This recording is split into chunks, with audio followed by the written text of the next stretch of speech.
사역을 하면서 이렇게 수요 예배나 금요 철야에는 설교는 많이 했습니다. 이전 사역지에서 많이 했는데 주일 11시 예배는 처음 씁니다. 예, 여러분들의 도움이 필요합니다. 함께 하나님을 예배하는 귀한 시간 되길 소망합니다. 제가 선포할 때 아멘으로 화답해 주시고, 제가 머뭇거릴 때는 얕은 엷은 미소로 저를 바라보시면 좋겠습니다. 아멘. 우리나라를 대표하는 미술학가는 누가 뭐라 해도 백남준 작가이지요. 그로 인해 독일 디셀도르프는 미디어 아트의 중심지가 되었습니다. 미디어 아트는 어엿한 현대 미술의 한 장르로 자리를 잡고 있습니다. 백남준 작가 다음을 뽑자면 여백의 미로 유명한 이우환 작가입니다. 이우환 작가는 백남준에 이어 두 번째로 뉴욕 구겐하임 미술관에서 살아있는 사람을 찍고 두 번째로 대규모 회고전을 열기도 하였습니다. 그런 그가 지난 2011년 오랜만에 한국에 들어와 새로운 대화라는 주제로 10개의 미술품을 전시하였습니다. 그런데 그 전시회를 방문한 대부분의 사람들이 매우 허탈해했다고 합니다. 그 이유는 이우환 작가가 선보인 10개의 작품 모두 매우 커다란 컨버스에 작은 점 하나만 찍혀 있었기 때문입니다. 여백의 미를 강조하신 것이죠. 세계적으로 유명한 이우환 작가란 닉네임에 큰 기대를 걸었는데 큰 캔버스 위에 고작 작은 점 하나뿐이란 사실이 거기를 관람했던 사람들에게 허탈감을 준 겁니다. 하지만 이보다 더 큰 허탈감을 주는 것은 그 작은 점 하나가 찍힌 작품들이 하나같이 경매가가 수억 원대를 호가한다는 사실입니다. 진짜인지 루머인지는 모르겠지만 한 아이가 이 이우환 작가의 그 작업실을 들어가게 됐답니다. 그러니까 점 찍히는 많은 캔버스 중에서 한 대가 이렇게 비어 있는 거예요. 그래서 그 아이가 점을 이렇게 자기도 찍었답니다. 점이 찍혀 있으니까. 근데 그 점을 보고 이우환 작가가 이렇게 말했답니다. 내가 그동안 찾던 점이었다고. 루머인지 진짜인지 모르겠지만 그 아이가 점을 찍은 작품 역시 이렇게 수억 원에 낙찰되었다고 기사가 써 있더라고요. 여러분, 우리도 점 하나 찍어 보실래요? 또 혹시 모릅니다. 우리 가운데 점 박사가 나타날지도. 미술품 애호가들은 그의 작품을 보면서 여백이 주는 아름다움을 느낀다고 합니다. 심지어 점 하나를 감싸고 있는 여백의 아름다움을 통해 마음의 치유까지 경험한다고 합니다. 실제로 유명한 화가들 한결같이 여백을 어떻게, 어느 위치에, 어느 곳에 주느냐에 따라서 그 그림의 가치가 달라진다고 한결같이 말하고 있지요. 그림을 완성하는 것이 여백이듯이 글을 완성하는 것은 쉼표입니다. 즉, 좋은 글일수록 적절한 타이밍에 쉼표를 찍어주는 것이죠. 그 쉼표를 통해 독자는 글의 흐름을 파악하게 되고 글과 동화가 됩니다. 그리고 쉼표가 주는 여운을 느끼며 나름대로의 상상을 하게 됩니다. 그리고 그때 두뇌는 매우 평안함과 행복함을 느끼게 된다고 합니다. 지식의 습득이 주는 유의를 그 순간 쉼표 하나로 말미암아 느끼는 것이지요. 이렇게 쉼표 하나가 좋은 글을, 여백 하나가 좋은 그림을 완성합니다. 여백과 쉼표가 좋은 그림과 좋은 글을 만들어 주듯이 우리 인생도 여백과 쉼표로 인해 더 풍성해지는 것이지요. 여러분의 인생에 아름다운 여백과 쉼표들이 있길 소망합니다. 하지만 그것이 하나님과의 관계라면 어떨까요? 하나님과의 관계에서 오는 여백, 하나님과의 관계에서 오는 쉼표, 그것은 그다지 반가운 일이 아닙니다. 왜입니까? 하나님의 침묵을 뜻하기 때문이죠. 오늘 본문에서 우리는 이러한 하나님의 침묵을 보게 됩니다. 본문의 배경이 되는 사도행전 16장 6절과 8절을 보면 본래 바울과 실라는 마게도냐 지역이 아닌 아시아나 비두니아로 가고자 하였습니다. 하지만 예수의 영이신 성령께서 그 길을 막으셨지요. 그리고 9절에 보면 하나님께서 친히 환상을 주셔서 마게도냐가 너희가 갈 길임을 알려주십니다. 그 환상을 본 바울과 실라 또한 그 공동체가 어땠을까요? 자신들이 계획했던 것이 자꾸 막혀지는 상황 속에서 하나님께서 환상을 통해 너희가 갈 곳은 그곳이 아니라 마게도냐다라고 알려주신 거예요. 얼마나 감사했을까요? 이래서 하나님께서 막으셨구나. 이래서 하나님께서 우리의 갈 길을 막으셨구나. 그렇게 감사했을 것입니다. 더욱이 마게도냐에서 바울은 자신의 사역에서 절대로 빼놓을 수 없는 자색 옷감 장사 루디아를 만나게 됩니다. 그리고 바울의 평생의 사역 동안 이 루디아는 자신의 사업체 이득을 통해 바울을 섬기는 여인이 됩니다. 이건 어땠을까요? 정말 감사했겠죠. 바울과 실라의 삶에 하나님의 글이 그려지고 쓰여지는 현장이 바로 마게도냐 그 현장이었던 것입니다. 저는 이 말씀을 준비하면서 이렇게 신나는 일이 제 사역에 풍성하길 기도했습니다. 정말 내 삶에 쉼없는 하나님의 그림이 그려지고 정말 쉼없는 하나님의 글이 내 삶에 쓰여지는 역사가 있길 소망합니다. 저뿐만 아니라 이 자리에 모인 모든 성도님들, 또한 사랑하는 우리 학생부 아이들, 그 삶에 하나님의 그림이 끊임없이 그려지길 소망합니다. 하나님의 글이 끊임없이 그려지고 쓰여진 역사가 우리 삶에 있기를 소망합니다. 그런데 바울과 실라에게 오늘 본문과 같이 갑자기 하나님의 여백이, 하나님의 쉼표가 임합니다. 바울과 실라가 한 일은 16절 이하와 같이 귀신 들린 여종에게 그 귀신을 추방한 것, 그것밖에 없습니다. 그리스도의 이름을 선포하여 그 귀신을 내어 쫓은 것, 그것이 바울이 한 일의 전부였던 것이죠. 그런데 그들에게 되돌아온 것은 무엇입니까? 차디찬 감옥이었습니다.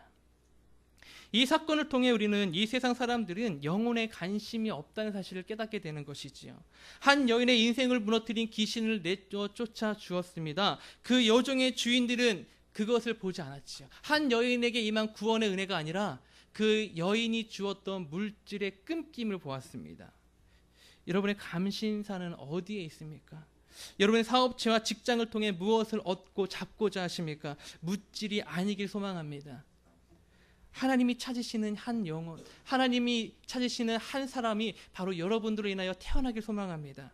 우리를 통하여 그곳에 하나님의 이름이 거룩히 여김 받는 것이죠. 하나님을 아버지라 부르지 못했던 자들이 나를 통해 내가 그곳에 있음을 말미암아 다른 사람이 하나님을 아버지라 부르게 되는 역사가 우리 가운데 있기를 소망합니다.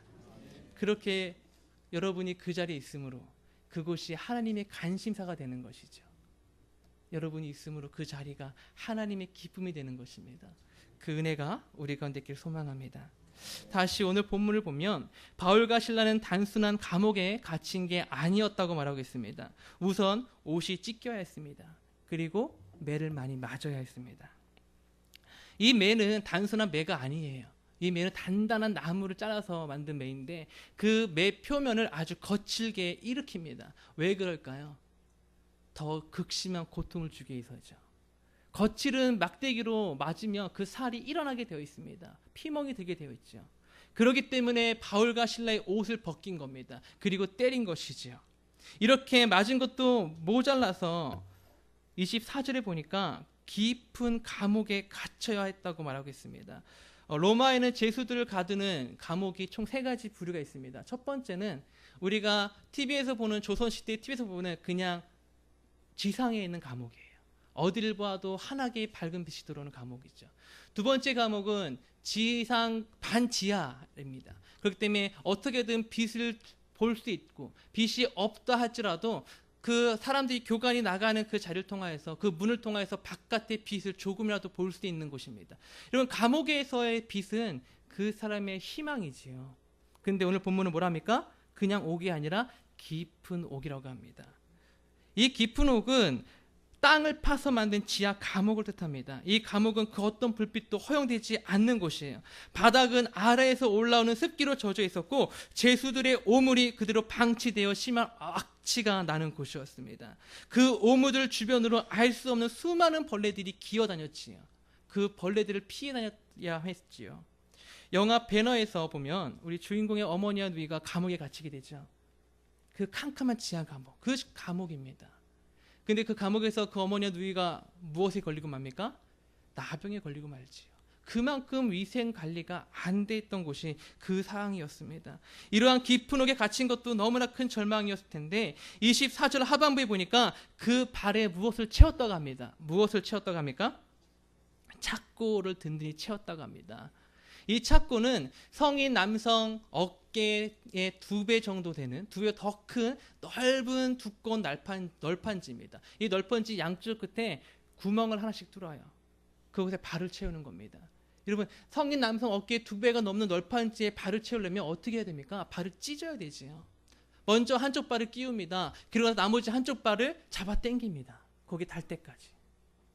그 과정에서 제수들은 무릎이 꺾이기도 하고요. 심지어 고관절이 빠지는 고통이 있다고 합니다. 그렇게 된 것부터 몰라서 그 다리를 장시간 벌리고 있으면 장시간 벌린 상태에서 발목이 꺾이지요. 어떻게 되겠습니까?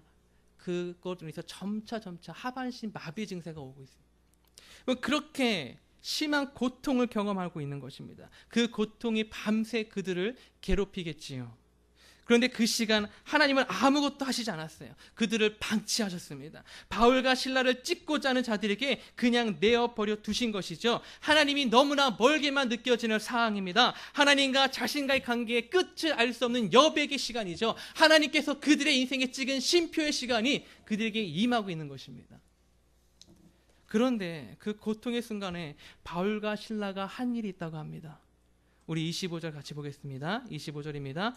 다 같이 읽겠습니다. 시작.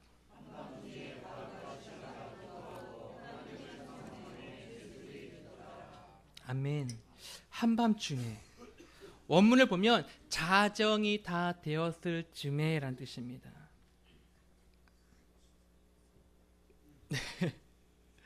그들은 그 시간까지 매를 맞는 고통과 착고의 고통으로 잠을 이룰 수 없었던 것이지요.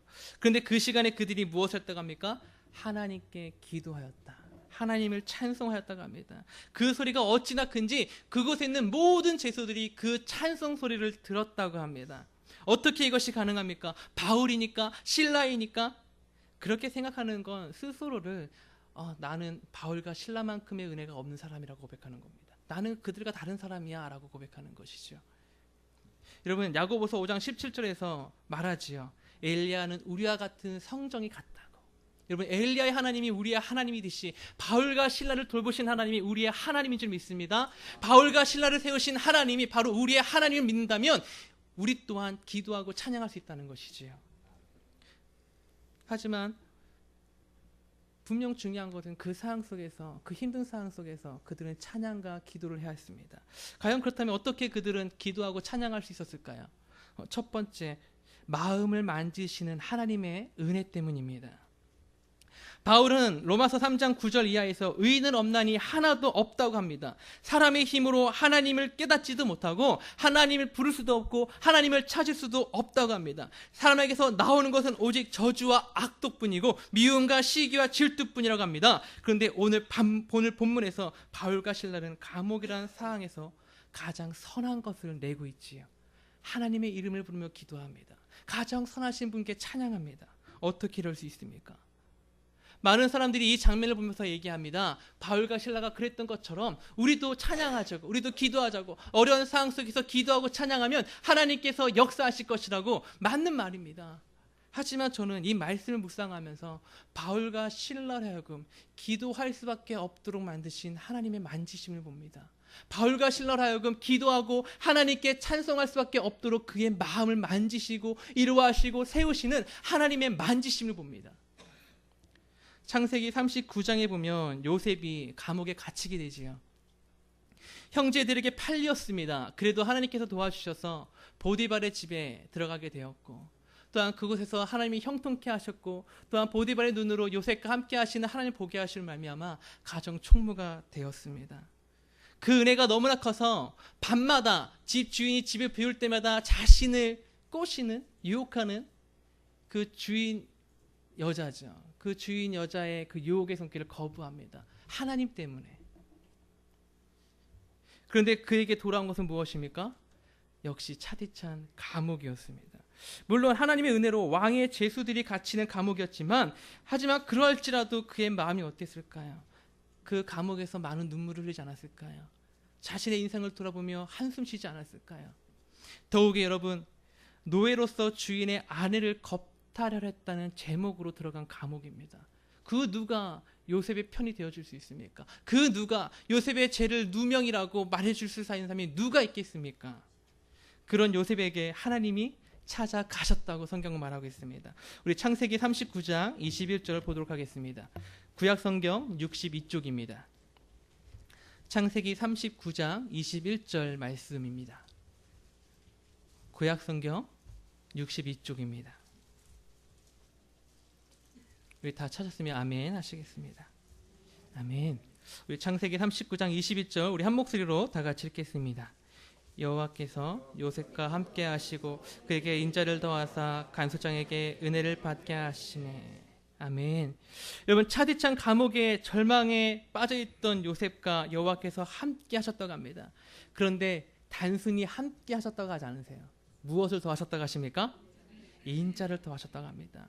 이 인자로 번역된 히브리어는 헤세드입니다. 이 헤세드는 단순하게 사랑 또한 그에게 관심을 더하였다 그런 것을 뜻하는 것이 아니에요. 이 인자를 더하셨다는 말은 적극적으로 보면 마음을 덮다라는 뜻이에요. 여러분, 지금 요셉의 마음은 어떤 마음입니까? 상한 마음이에요. 그 마음을 하나님께서 자신의 손으로 덮어주셨다는 거예요. 그럼 무엇이 보입니까? 요셉에게 있어서 상처가 아니라 하나님의 덮으심, 하나님의 사랑, 나를 어떻게 아끼시는지 그것이 보이는 것이지요. 그리고 더 적극적으로 헤세드는 단순히 덮어줌을 뜻하는 것이 아니라 그 덮어주신 하나님의 사랑이 일으켜 세우셨다, 거기까지 가는 단어가 이 헤세드라는 단어입니다. 여러분, 요셉을 마음을 만지시고 위로하시고 그 상처를 덮으시고 일으켜 세우시는 은혜가 지금 바울과 실라에게 그대로 임한 줄 믿습니다. 그렇기 때문에 그들이 기도할 수 있었던 것이에요. 그렇기 때문에 그들이 그 상황 속에서 하나님을 예배하고 찬양할 수 있던 것입니다. 여러분, 그 은혜가 우리 가운데 있기를 소망합니다. 여러분 중에 요셉과 같이, 바울과 실라와 같이 감옥과 같은 차디찬 시간을 보내고 계신 분 계십니까?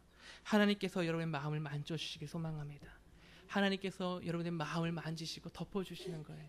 그리고 이제 그 상처가 아니라 무엇이 보입니까? 나를 만지시는 하나님의 은혜, 나를 세우시는 하나님의 은혜, 그것이 보이는 것이지요. 그 은혜를 사모하는 우리가 되기를 소망합니다. 두 번째로, 포기치 아니하시는 하나님의 은혜 때문입니다. 18절을 보면 바울이 귀신 들린 여종에게 그리스도의 이름을 선포하게 된 이유가 기록되어 있습니다. 그것은 바울이 괴로웠기 때문입니다.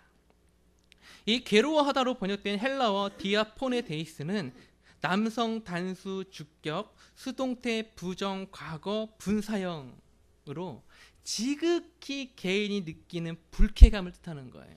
단순하게 이 괴로웠다는 것은 하나님의 복음이 물론 그 여인이 며칠을 쫓아다니면서 방해했기 때문에 하나님의 복음의 전파에 있어서 방해를 받았을 것이에요. 기도하는 가는 때마다 그 여인이 나타나서 소리 질렀기 때문에 그것이 바울에게 하나님의 나라를 선포하는 데서 좀 방해가 됐을지도 모릅니다. 그럼에도 불구하고 누가는 이 기록을 기록하면서 뭐라고요?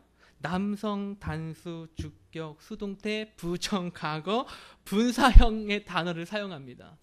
왜 사용합니까? 바울 자신의 지극히 개인적인 불쾌감 때문에 그리스도의 이름을 선포했다는 것을 우리에게 알려주기 위한 것이죠. 이 뉘앙스를, 이 누가의 뉘앙스, 이 누가는 바울을 추종했던 사람입니다. 바울과 함께 선교 여행을 했던 사람이고 바울의 역사에 함께 있던 사람이에요. 그럼에도 불구하고 누가는 이 단어를 사용한 것이죠. 왜입니까? 여러분, 이 장면을 우리가 또한 구약에서 볼 수 있습니다. 마치 민수기 20장에 보면 백성들의 지속적인 원망에 화가 난 모세가 하나님께서 바위를 쳐서 반석에서 물을 내라 명하십니다. 그때 모세가 바위를 몇 번 칩니까? 2번 치게 되지요. 그리고 하나님이 어떻게 하십니까? 너가 나의 거룩함을 드러내지 아니하였은지 너가 가나안 땅에 들어가지 못할 것이랍니다. 하나님께서 반석에서 물을 내셨지만 모세가 그렇게 바위를 2번 친 것을 하나님의 거룩하심을 드러내지 않은 것을 보신 것이죠. 그리고서 어떻게 하십니까? 이제 네가 가나안 땅에 들어가지 못할 것이다 라고 말합니다. 모세의 그러한 실수와 같이 지금 바울도 자신의 지극히 개인적인 괴로움 때문에 그것을 했다고 누가는 말하고 있는 것입니다. 그리고 그 결과가 무엇입니까? 감옥에 갇히게 된 것이죠. 하지만 그럼에도 불구하고 하나님 바울과 실라를 포기하지 않으셨어요. 여러분, 바울과 실라가 누굽니까? 바울은 예수님께서 하늘로 들려 올라가신 후에 처음으로 하나님의 형상을 보았던 사람이 바울입니다. 그렇게 하심으로 말미암아 예수님은 바울을 열방의 선지자로 세워주셨던 것이지요. 그렇다면 실라는 누구입니까? 실라는 많은 학자들이 오순절 다락방에 함께 있던 자로 초대교회의 지도자로 보고 있습니다. 그리고 이젠 바울의 동역자로 함께 선교를 따라간 자입니다. 그런 그들을 하나님께서 어떻게 포기하시겠습니까?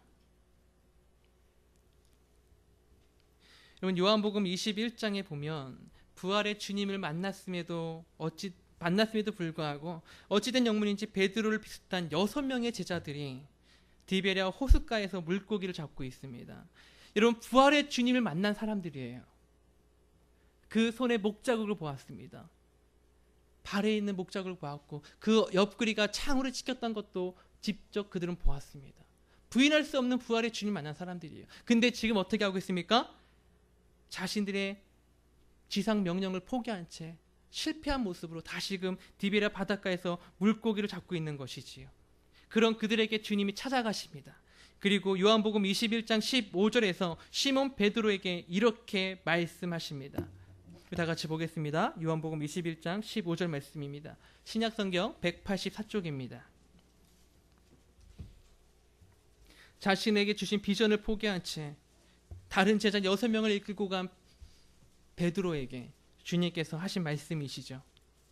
우리 요한복음 21장 15절 말씀 다 찾았습니까? 아멘. 우리 다 같이 하나님 말씀 보도록 하겠습니다. 시작.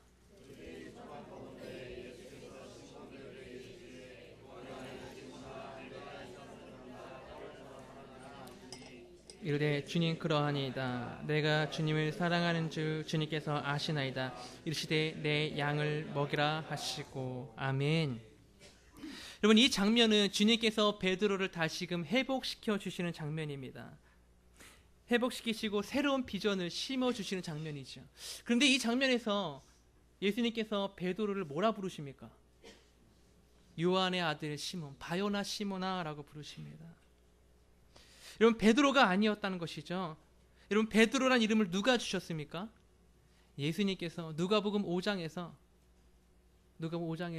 주시죠. 어떻게 주셨습니까? 이제 내가 너를 베드로라 부르리니 이제 네가 물고기가 아니라 사람을 낳는 어부가 될 것이다. 거룩한 비전으로 주신 그 비전이 담긴 이름이 베드로라는 것이지요. 만약 그런 그에게 예수님께서 베드로라 부르셨다면 베드로의 마음이 어땠을까요? 경직되지 않았을까요? 그리고 어쩌면 베드로의 성품상 따졌을지도 모릅니다. 하나님, 어찌하여 주님, 어찌하여 아직도 저를 베드로라 부르십니까? 내가 주님 그 십자가 못 박는 그 현장에서 주님을 3번 부인하였습니다. 그리고 이제는 이렇게 실패자의 모습으로 다시 옛날의 모습으로 돌아가는 나를 어찌 아직도 주님은 베드로라 칭하십니까? 라고 따졌을지도 몰라요. 그렇지요? 그런 그에게 주님은 어떻게 부르십니까? 요한의 아들 시몬아 라고 불러주시는 거예요. 그의 본명의 이름을 불러주시는 거예요. 사역자이지만 저도 때때로 이 사역자라는 이름이 저에게 되게 큰 부담으로 다가올 때가 있습니다. 도저히 이길 수 없는 습관적인 죄가 나한테 드러날 때, 또한 저도 사람인지라 미운 친구들이 있어요. 또한 미운 분들이 있습니다. 또 함께하기 싫은 사람들이 있습니다. 또한 때때로 내 모든 사역들이, 나에 대한 평가들이 나를 낮추어 줄 때, 그럴 때 너무 힘듭니다. 그리고 하나님께 내가 기도해요. 하나님, 제가 사역자입니다. 내가 이러고도 목사입니다. 하나님 어떻게 합니까? 그때 주님은 단 한 번도 저에게 신목사, 너 왜 그래? 너 사역자야. 너 내 종이야. 그렇게 말씀하시지 않으세요. 주님은 항상 제게 말씀하십니다. 은서봐. 그렇게 말씀해 주세요. 그럼 저는 고백하지요. 네, 아버지. 여러분, 하나님께서는 우리의 이름을 불러주시는 분들인 줄 믿습니다. 아멘. 이름을 불러주신다는 거 무엇을 뜻합니까? 하나님께서 나와 관계를 보신다는 거예요. 우리와 자신의 관계를 보신다는 거예요. 여러분, 그 이름을 불러주시는 그 은혜를 사모한 자가 되기를 소망합니다. 여러분, 더욱이 제가 사역을 하다 보면 어떤 분들이 권사가, 집사가, 장로가 그러면서 서로를 직분을 갖고 평가할 때가 있어요. 여러분, 우리 공동체가 서로의 직분으로 그 사람의 점수를 매긴 자가 되지 않길 소망합니다. 아멘. 여러분, 다른 사람의 허물이 보인다면 하나님께서 기도하라는 증거예요. 다른 사람의 부족함이 보인다면, 그래, 그 부족함을 보았느냐? 네가 그 사람에서 중보하라 라는 거예요. 여러분, 중보하는 자, 다른 사람이 세워지도록 힘쓰는 자, 그러한 공동체가 우리 공동체가 되기를 소망합니다. 여러분, 하나님께서는 우리의 이름을 보십니다. 우리와의 관계를 보십니다. 우리를 세워주기 소망합니다. 여러분, 하나님의 쉼표에 마침표를 찍지 마시기 바랍니다. 일이 실패한 것이지 내가 실패한 것이 아니기 때문입니다. 우리에겐 아직 하나님의 약속이 있지요. 우리에겐 그 약속을 하신 하나님이 아직도 살아 계십니다. 아멘. 그 하나님 바라본 자 되기를 소망합니다. 나의 이름을 불러주시는 그 은혜가 바울과 실라의 찬송 소리에 대한 하나님의 응답으로 나타났고 옥토를 움직였습니다. 옥문이 열렸고 착고가 풀린 것으로 응답되어진 것이지요. 이러한 은혜들 만져주시고 포기하지 아니하시는 은혜가 바울과 실라에게 감당한 힘을 준 것입니다. 바울과 실라로 하여금 그 깊은 절망의 감옥에서 하나님께 기도할 수 있도록, 하나님께 찬양할 수 있도록 그 은혜가 그들의 마음에 임한 것이지요. 말씀을 마치고자 합니다. 여러분, 사도행전 7장에 보면 초대교회 최초의 순교자 스데반 집사가 등장합니다. 주님의 이름을 증거하다 백성과 장로와 서기관들에게 붙잡혀서 공의 앞에 끌려가게 되었지요. 그곳에서도 스데반 집사는 천사의 얼굴로 이전과 같이 예수님은 그리스도시라고 증거합니다. 그 증거에 마음을 찔린 자들이 그를 죽이고자 하죠. 그런데 그 순간 성령 하나님께서 성령이 충만하져요 스데반에게 하신 일이 있다고 성경은 기록하고 있습니다. 다 같이 사도행전 7장 55절부터 60절까지 말씀입니다. 신약성경 199쪽입니다. 사도행전 7장 55절부터 60절까지 말씀입니다.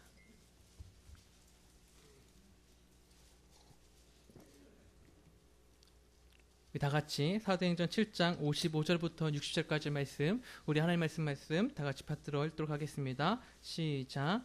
스데반이 성령 충만하여 하늘을 우러러 주목하여 하나님의 영광과 및 예수께서 하나님 우편에 서신 것을 보고 말하되 보라 하늘이 열리고 인자가 하나님 우편에 서신 것을 보노라 한데 그들이 큰 소리를 지르며 길을 막고 일찍 일어나 달려들어 성박으로 내치고 돌로 칠세 증인들이 옷을 벗어 사울이라 하는 청년의 발 앞에 두니라. 스데반이 부르짖어 이르되 주 예수여 무릎을 꿇고 크게 불러 이르되 주여 이 죄를 그들에게 돌리지 마옵소서 하고 이 말을 하고 자니라. 아멘.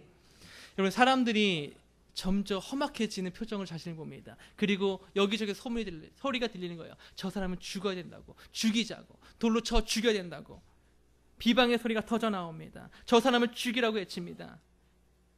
그 순간 성령 하나님께서 그를 충만케 임하셨어요. 그리고 스데반의 시선을 어디를 향하게 하셨다고요? 하늘을 바라보게 하셨다고 합니다. 그리고 하나님의 영광을 보게 하십니다. 하나님의 우편에 서 계신 주님을 보게 하십니다. 신약에서 예수님은 항상 그 보좌에 앉아 계셨어요. 그리고 보좌에 앉아 계셨다는 것은 심판의 주라는 것을 의미합니다. 근데 지금 이 현장에서는 어떻게 합니까? 예수님께서 그 보좌에서 일어나셨다. 그리고 스데반을 보고 계셨다라고 기록하고 있습니다. 이젠 사람들이 돌로 자신을 쳐 죽이려는 한 상황이 바로 눈앞에 있습니다. 바로 그 순간 하나님께서 그 첫 열매 순교의 제사를 받기 위해서 우리 주님께서 그에게 보여주신 거예요. 내가 너와 함께 있다고. 여러분, 그 은혜를 사모한 자 되길 소망합니다. 하나님께서는 우리가 힘들고 아플 때 먼저 우리에게 감당할 힘을 주시는 거예요. 내가 너와 함께하고 있다고. 그 은혜가 우리 가운데 있기를 소망합니다. 지금 찬양할게요. 나의 힘이 되신 여호와여. 우리 찬양합니다.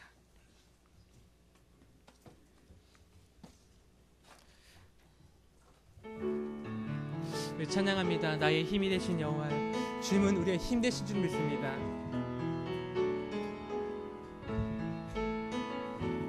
나의 힘이 되신 여호와여. 내가 주님을 사랑합니다.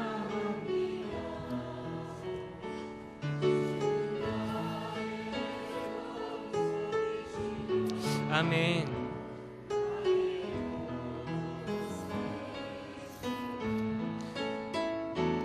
주는 나를 건지시는 나의 주 나의 하나님. 피할 바이신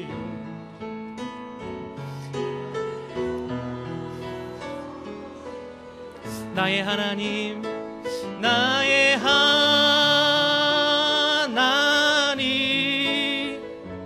나의 하나님,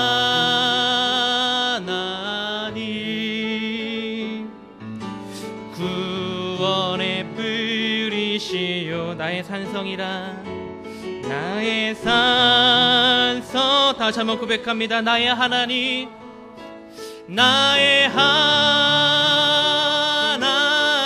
아멘. 나의 하나님, 나의 하나님,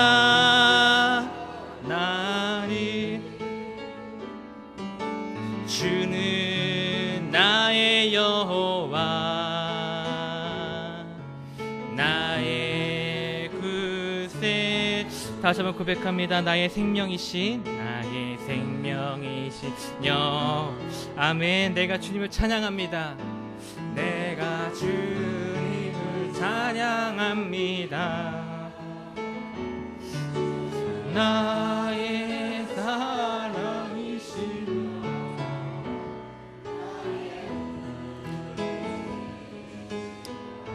아멘. 나를 이끄시어 주의 길 인도하시니여.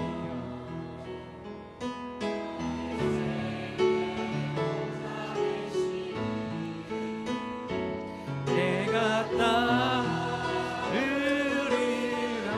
나의 하나님,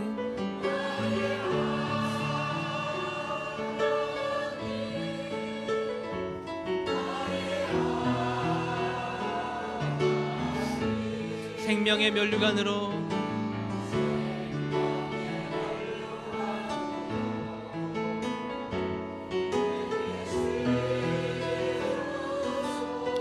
나의 하나님, 나의 하나님, 아멘. 나의 하나님,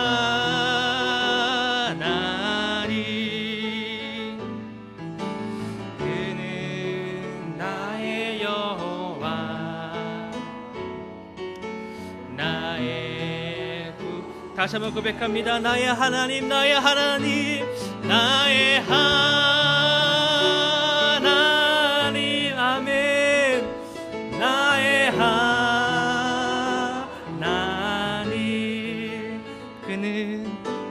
그는 나의 여호와.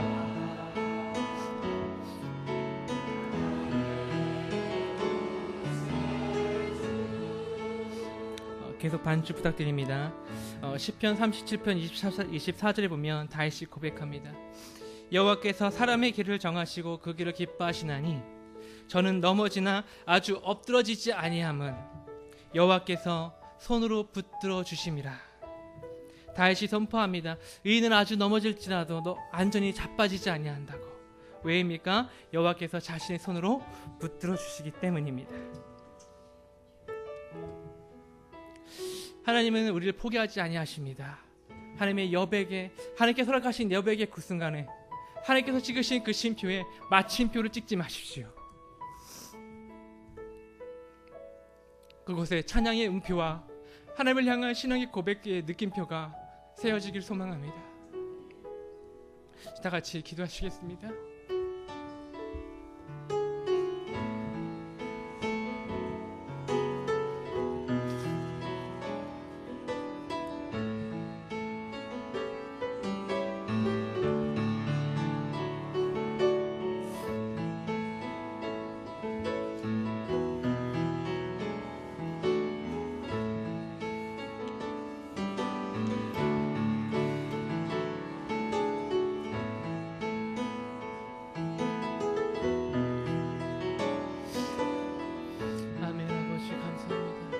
아버지도 오시가 함께하여 주시옵소서. 아버지를 세워 주시옵소서.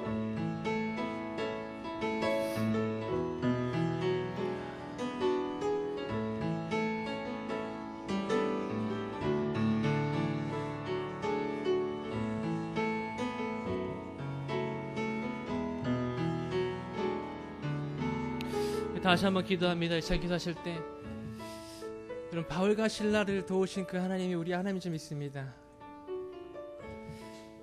여러분, 우리가 어떻게 바울과 신라같이 그 상황에서 기도하고 찬양할 수 있습니까? 우리의 힘으로 불가능합니다. 하나님의 만지심이 있어야 될 줄 믿습니다. 그 은혜를 사모한다고 고백하는 시간 되길 소망합니다. 하나님, 그 하나님이 나의 하나님인 줄 믿습니다. 나에게도 그 은혜를 허락하여 주시옵소서. 주님께서 허락하신 그 여백의 순간에, 그 쉼표에 마침표를 찍는 것이 아니라 하나님을 향한 찬양의 음표와 하나님을 향한 신앙의 고백의 느낌표를 찍는 자가 되게 하여 주시옵소서. 우리 이 고백으로 다시 한번 기도합니다. 아버지, 기도합니다. 아버지, 도와주시옵소서.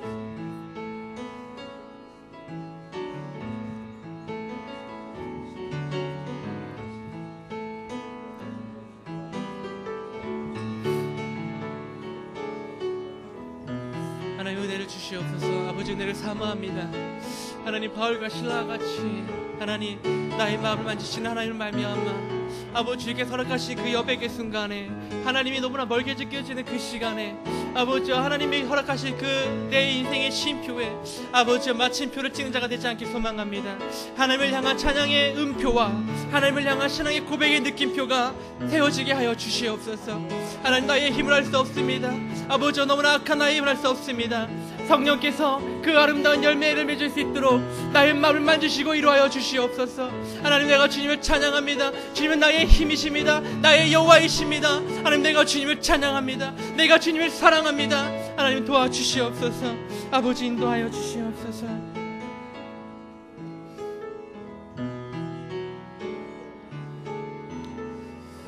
하나님, 감사합니다. 아버지, 말씀 가운데 함께 하시고 아버지, 우리에게 하여금 하나님의 은혜를 사모하게 하시니 감사합니다. 아버지, 우리 인생에 수많은 여백들과 쉼표들이 있습니다. 때때로 하나님 너무나 멀게 느껴지고 하나님이 나를 방치하신 것처럼 느껴질 때가 있습니다. 아버지, 그러나 그러할 때도 나를 지키신 여호와 하나님을 내가 바라보길 소망합니다. 하나님, 그 순간에 아버지, 나가 스스로 마침표를 찍는 자가 되지 않게 하여 주시옵소서. 그곳에 하나님을 향한 찬양의 음표와 하나님을 향한 아름다운 신앙 고백의 느낌표들이 찍혀질 수 있도록, 그렇게 찍어나갈 수 있도록 주여 제 마음을 잡아주시옵소서.